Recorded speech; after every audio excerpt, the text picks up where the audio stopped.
다 같이 묵상기도 하심으로 3월 31일 고난주간 수요일 저녁 예배를 유튜브 온라인으로 드리도록 하겠습니다. 묵상기도 하시겠습니다.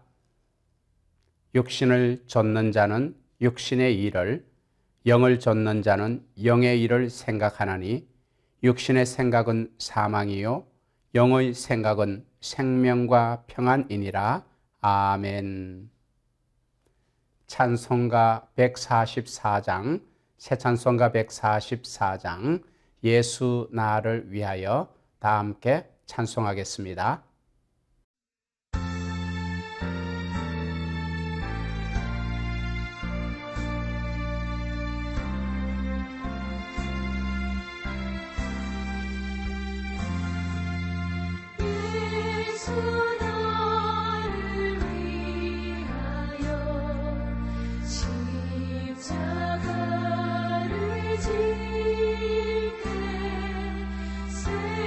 세상 죄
하나님의 말씀을 봉독합니다. 마태복음 21장 10절에서 17절까지 말씀을 봉독하겠습니다. 예수께서 예루살렘에 들어가시니 온 성이 소동하여 가로되 이는 누구뇨 하거늘 무리가 가로되 갈릴리 나사렛에서 나온 선지자 예수라 하니라. 예수께서 성전에 들어가사 성전 안에서 매매하는 모든 자를 내어 쫓으시며 돈 바꾸는 자들의 상과 비둘기 파는 자들의 의자를 둘러 엎으시고 저희에게 이르시되 기록된 바 내 집은 기도하는 집이라 일컬음을 받으리라 하였거늘 너희는 강도의 굴혈을 만드는도다 하시니라. 소경과 저는 자들이 성전에서 예수께 나아오매 고쳐주시니 대제사장들과 서기관들이 예수의 하시는 이상한 일과 또 성전에서 소리질러 호산나 다윗의 자손이여 하는 아이들을 보고 분하여 예수께 말하되 저희의 하는 말을 듣느뇨. 예수께서 가라사대 그렇다. 어린 아기와 젖먹이들의 입에서 나오는 찬미를 온전케 하셨나이다 함을 너희가 읽어본 일이 없느냐 하시고 17절 말씀 같이 읽겠습니다. 그들을 떠나 성 밖으로 베다니에 가서 거기서 유하시니라. 아멘. 성도 여러분, 지난주일 종려주일은 예수님의 이 땅에서 사역하신 마지막 주일입니다. 그리고 일주일 이내에 예수님은 유다의 입맞춤으로 배신당하고 베드로에게서는 부인당하고 누명을 쓰고 유죄 판결을 받고 두 강도 사이에서 십자가에 못 박히게 됩니다. 빌린 무덤에 묻히시고 3일간 무덤에 있게 됩니다. 예수님이 예루살렘에 입성하신 이것은 하나님의 구원 사역의 막바지 순간이기에 우리는 종려주간에 예수님이 예루살렘에 입성하신 것을 좀 더 자세히 살펴볼 필요가 있습니다. 예수님이 공생의 사역을 하시는 동안 예수님은 어떤 장소에 가시든지 조용히 가셨다가 조용히 그 장소를 벗어나셨습니다. 무리들이 모여서 예수님을 왕으로 삼으려고 할 때 예수님은 조용히 빠져나가셨습니다. 예수님 자신이 그렇게 자신을 감추신 것이에요. 다른 사람에게 자신이 누구인가 말하지 말라고 하셨고 자신이 행하신 일을 다른 사람에게 알리지 말라고 하셨습니다. 하지만 이번만은 다릅니다. 예루살렘의 마지막 입성은 달랐습니다. 지난주에 우리는 세 가지 반응을 보았습니다. 순종과 경배와 청결이었습니다. 오늘 살펴볼 또 다른 반응은 호기심입니다. 10절의 말씀을 한번 볼까요? 예수께서 예루살렘에 들어가시니 온 성이 소동하여 가로되 이는 누구뇨 하거늘. 예수님을 따라서 예루살렘에 들어온 무리 중에는 주님을 찬양하고는 있지만은 호기심 때문에 따라온 사람이 있었습니다. 그래서 묻는 것입니다. 이는 누구뇨? 예루살렘에 이런 식으로 입성하는 이분의 정체가 무엇이냐 묻는 것이에요. 온 예루살렘이 소동하였다고 했습니다. 여기서 이 소동이라는 단어는 지진이 일어났을 때 쓰는 바로 그 단어입니다. 예루살렘에 예수님이 입성하신 것은 문자적으로 땅을 진동시킨 큰 일이었다는 것이에요. 그분의 존재가 예루살렘의 근본을 뒤흔든 것이에요. 그리고 사람들을 휘저었습니다. 특별히 종교적이고 정치적인 지도자들을 휘저은 것이에요. 성도 여러분, 예수님이 오시면은 호기심을 솟게 합니다. 그때나 지금이나 변한 것이 없습니다. 교회에 나오는 사람 중에는 호기심 때문에 나오는 사람이 있어요. 어쩌면 오늘 이 온라인 예배의 시간에도 그저 호기심으로 화면을 보고 있는 사람이 있을지도 모릅니다. 왜 주일마다 교회에 가느냐는 그 질문에 여러분이 만족할 만한 대답을 하지 못한다면 바로 그런 호기심 교인일지도 모릅니다. 예수님에 관해서는 무언가 매력적인 것이 있고 흥미로운 것이 있습니다. 그분의 백성에게도 무언가 매력적이고 흥미로운 것이 있습니다. 그분의 백성들이 예수님을 예비할 때에 그곳에 같이 있어 보십시오. 분명 매력적이고 흥미로운 점이 있을 것입니다. 성중의 사람들이 이는 누구냐라고 물은 것은 바로 그런 매력과 흥미를 느꼈기 때문이에요. 성도 여러분, 그러므로 우리의 예배에도 바로 그런 매력이 있어야 합니다. 분명 호기심을 느낄 만한 매력이 있어야 합니다. 찬양의 매력이 있고 경배의 매력이 있으며 예배드리는 모든 사람의 태도에 매력이 있어야 합니다. 이를 위해서 우리 모두가 진정으로 주님을 높이는 거룩하고 아름다운 예배를 드리는 그런 우리 아순시온 교회와 성도가 되시기를 축원합니다. 성중 사람들이 놀라서 누구냐라고 물었습니다. 우리가 소리쳐 말합니다. 나사렛에서 나온 선지자 예수이다. 하지만 이 대답은 절반만 진실인 것이에요. 나사렛에서 나오신 것은 맞지만 선지자가 아닙니다. 예수님은 선지자가 아니라 메시아입니다. 예수님은 자신이 하나님의 아들이시라는 것과 세상의 구세주라는 것 외에는 어떤 다른 신분을 주장하지 않았습니다. 그러므로 지금 여러분에게 예수님이 누구냐고 질문한다면 여러분은 올바른 대답을 하여야 할 것입니다.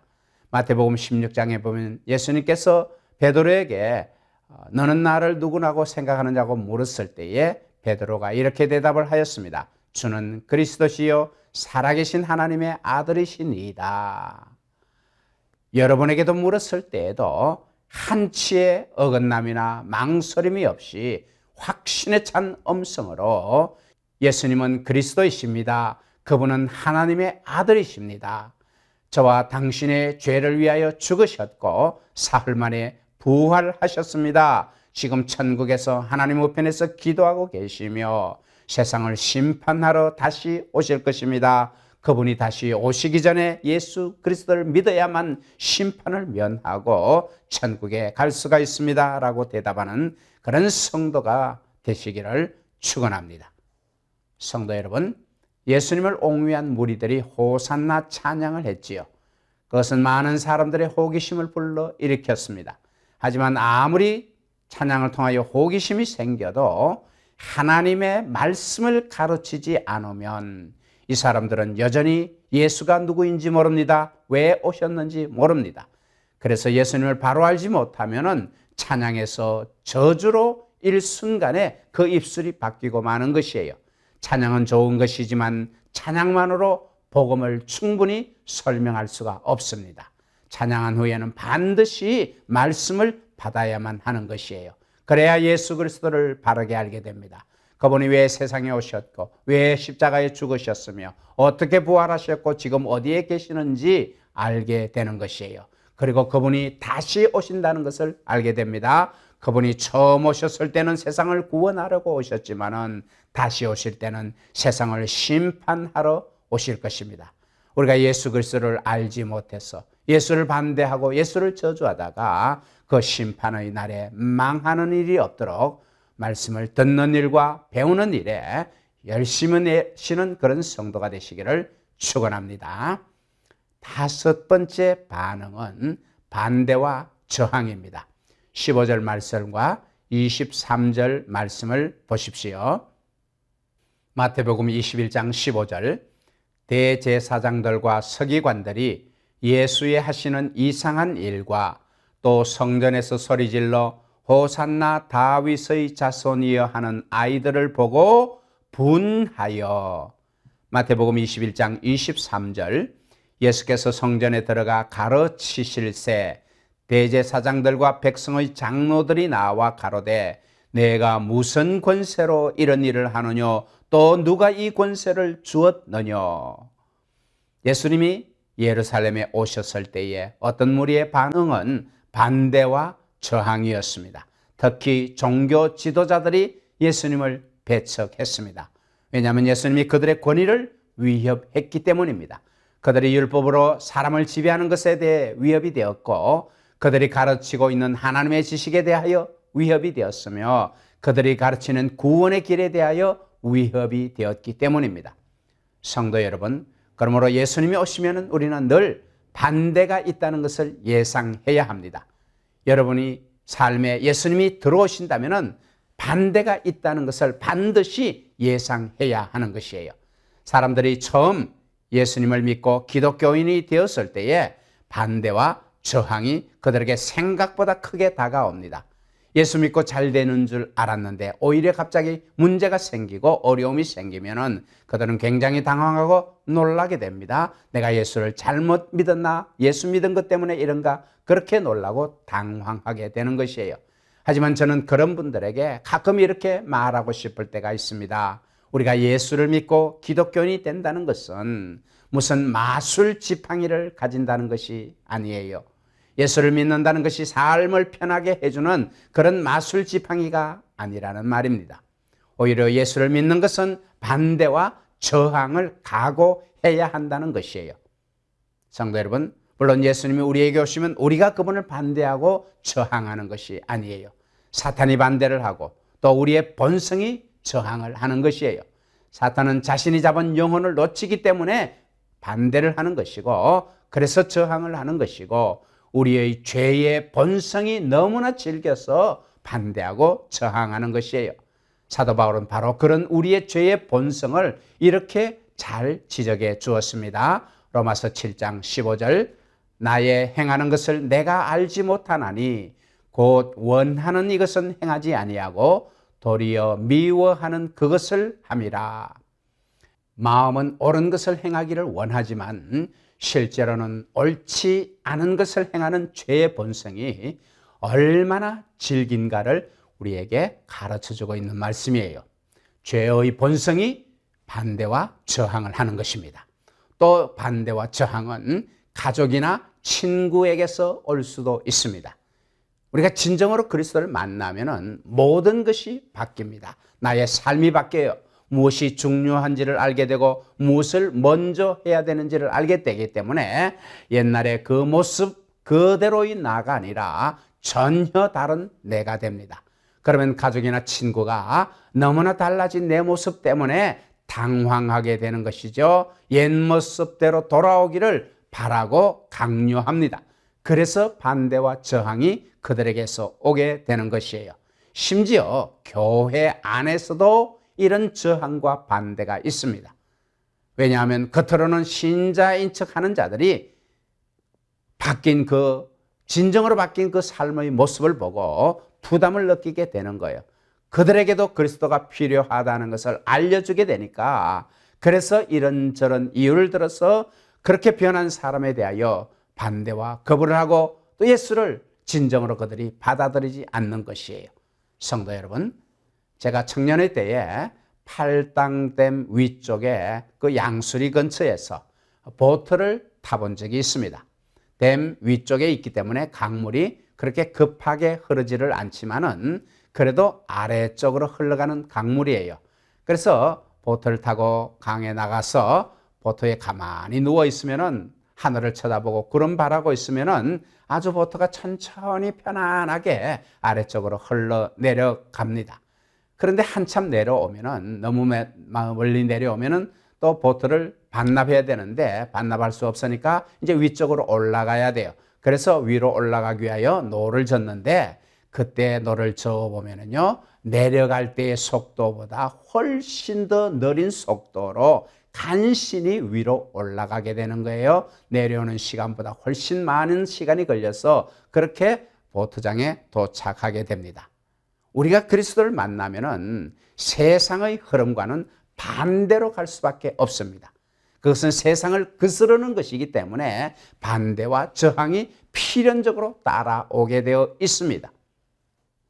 존 스토트 목사님은 새신자가 그분의 교회에 나오면은 예배를 마친 후에 모든 성도들이 이제 예배를 마치고 교회당 밖으로 나갈 때에 새신자는 자기 앞으로 나오라고 합니다. 그러면 어떻게 됩니까? 많은 사람들이 밖으로 나가려고 할 때에 새신자는 그 사람들 틈을 비집고 목사님 앞으로 강대상 앞으로 나와야 돼요. 존 스토트 토트 목사님이 그렇게 하시는 이유는 새신자들이 그 순간에 알고 깨닫고 이해하기를 바라기 때문에 그랬다고 말씀하셨어요. 그들이 앞으로 나오는 그 순간부터, 예수님 앞으로 나오는 그 순간부터 그들은 세상의 흐름에 반대로 간다는 것을 알고 깨닫기를, 이해하기를 원하기 때문입니다. 성도 여러분, 예수님이 오시면은 필연적으로 저항과 반대가 있습니다. 여러분에게 만약 지금 그런 저항과 반대가 있다면은 성도 여러분, 정말 이기시기를 바랍니다. 마귀가 반대하고 저항하면 찬송으로 이기고, 가족과 친구가 반대하고 저항하면 기도로 이기시고, 죄의 본성이 반대하고 저항하면 성령의 도움으로 이기시는 성도가 되시기를 축원합니다. 예수님이 예루살렘에 오셨을 때에 이런 반응이 있었습니다. 순종이 있었습니다. 경배가 있었습니다. 호기심이 있었습니다. 정결함이 있었습니다. 반대와 저항이 있었습니다. 이렇게 예수님이 오시면은 여러 가지 반응이 있는데, 예수님이 오실 때에 비판적인 사람이 있습니다. 종교 지도자들은 예수님을 죽여서 그 주님이 잊혀지기를 바랐습니다. 그런 사람들이 지금도 있습니다. 교회 안에도 심지어 있다는 것이에요. 주님이 교회의 주인이 아니라 자기가 주인 되고 싶은 사람이 있다는 것이에요. 또 무리와 함께 가는 사람이 있습니다. 이들은 무리가 찬송할 때는 같이 찬송을 합니다. 하지만 무리가 십자가에 못 박으라고 소리치면은 그들의 목소리도 그 목소리 속에 같이 나타나게 됩니다. 또 호기심에 가득 찬 사람도 있습니다. 호기심 때문에 묻지요. 예수가 누구입니까? 왜 예수를 믿습니까? 왜 교회에 나가십니까? 그런 사람에게는 우리는 올바른 대답을 하여서 그들이 예수를 발견하게 해야 합니다. 헌신된 사람이 있습니다. 이들은 제자들이에요. 제자는 순종하는 사람입니다. 예수님을 찬양하는 사람입니다. 다른 사람을 예수님 앞으로 인도하는 사람들이에요. 하지만 그들도 예수님의 당시에 있었던 예수님의 그 제자들과 마찬가지로 그러면서도 실족할 수가 있는 거예요. 그렇게 실족할 때는 이것을 기억해야 합니다. 제자들이 예수님을 배신했고 부인했고 버렸습니다. 하지만 그들은 회개하였고 회복되었어요. 온 세상에 예수님을 증거함으로써 예수님께 영광을 올려드렸습니다. 성도 여러분, 여러분이 만약 예수님의 진정한 제자라면은 이제 오늘 그 반응이 있었던 것을 보면서 그 반응 중에 하나인 순종을 하시기 바랍니다. 그리고 주님을 먼저 찬양하는 일을 이끌어 가시기 바랍니다. 호기심에 찬 질문에 대하여 올바른 답을 할 수 있도록 배우시기를 바랍니다. 실족하였을 때는 예수님이 베드로에게 물었던 그 말씀을 기억하십시오. 예수님은 베드로가 자기를 부인한 것에 대해 묻지 않으셨습니다. 예수님은 베드로가 마음 아파한다는 것을 이미 알고 계셨어요.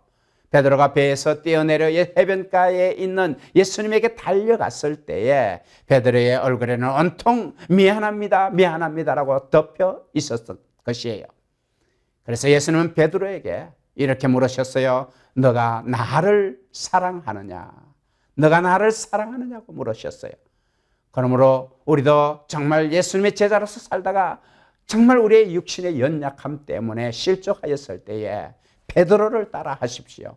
배에서 뛰어내려 그리스도의 편으로 달려가야 합니다.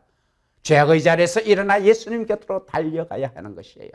그리고 주님이 너가 나를 사랑하느냐고 물었을 때에 그렇습니다, 주님이 하십니다 라고 대답하시기 바랍니다. 그러면 주님이 여러분을 회복시키시고 믿음의 길로 다시 인도하여 주실 것이고 사명을 다시 주실 것입니다.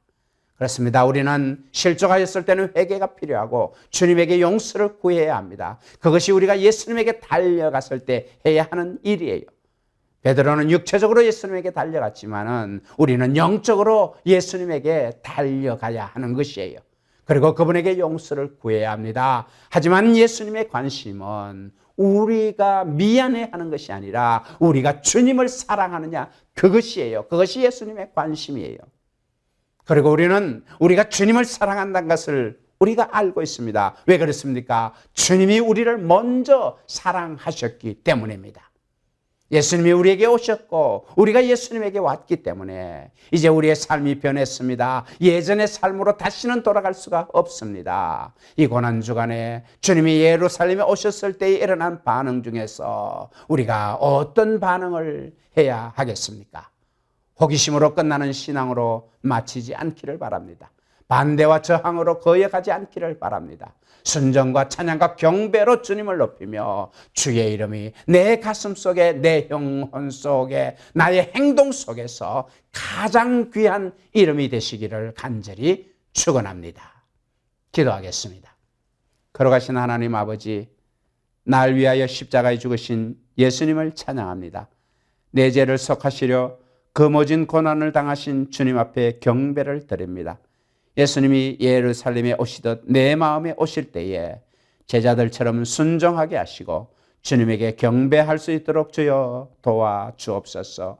호기심으로 끝나지 않게 하옵소서. 주여 내 죄를 용서하시고 정결하게 하여 주옵소서. 다시는 옛죄에 빠져들지 않게 하옵소서. 사단이 주님을 반대하고 저항하면 주여 천군 천사 보내셔서 지켜 주옵소서. 세상의 풍조가 주님을 반대하고 저항하면 전능하신 하나님의 능력으로 이기게 하옵소서. 친구와 가족이 주님을 반대하고 저항하면 기도로 승리하게 하옵소서. 나의 죄된 본성이 주님을 반대하고 거역하지 않도록 날마다 나를 죽이며 살게 하옵소서. 고난의 십자가를 생각하며 그 고통에 조금이라도 동참하며 주의 크신 은혜를 깨닫기를 소원하며 예수 그리스도의 이름으로 감사하며 기도하옵나이다. 아멘. 지금은 우리 주 예수 그리스도의 은혜와 하나님 아버지의 사랑과 성령님의 교통하심이 고난의 십자가를 생각하며 주의 은혜를, 그 크신 사랑을 더욱 잘 깨닫기를 소원하는 사랑하는 아순시온교회 성도들의 머리 위에, 저들의 가정과 자녀와 기업 위에 지금부터 영원토록 함께 있을지어다. 아멘.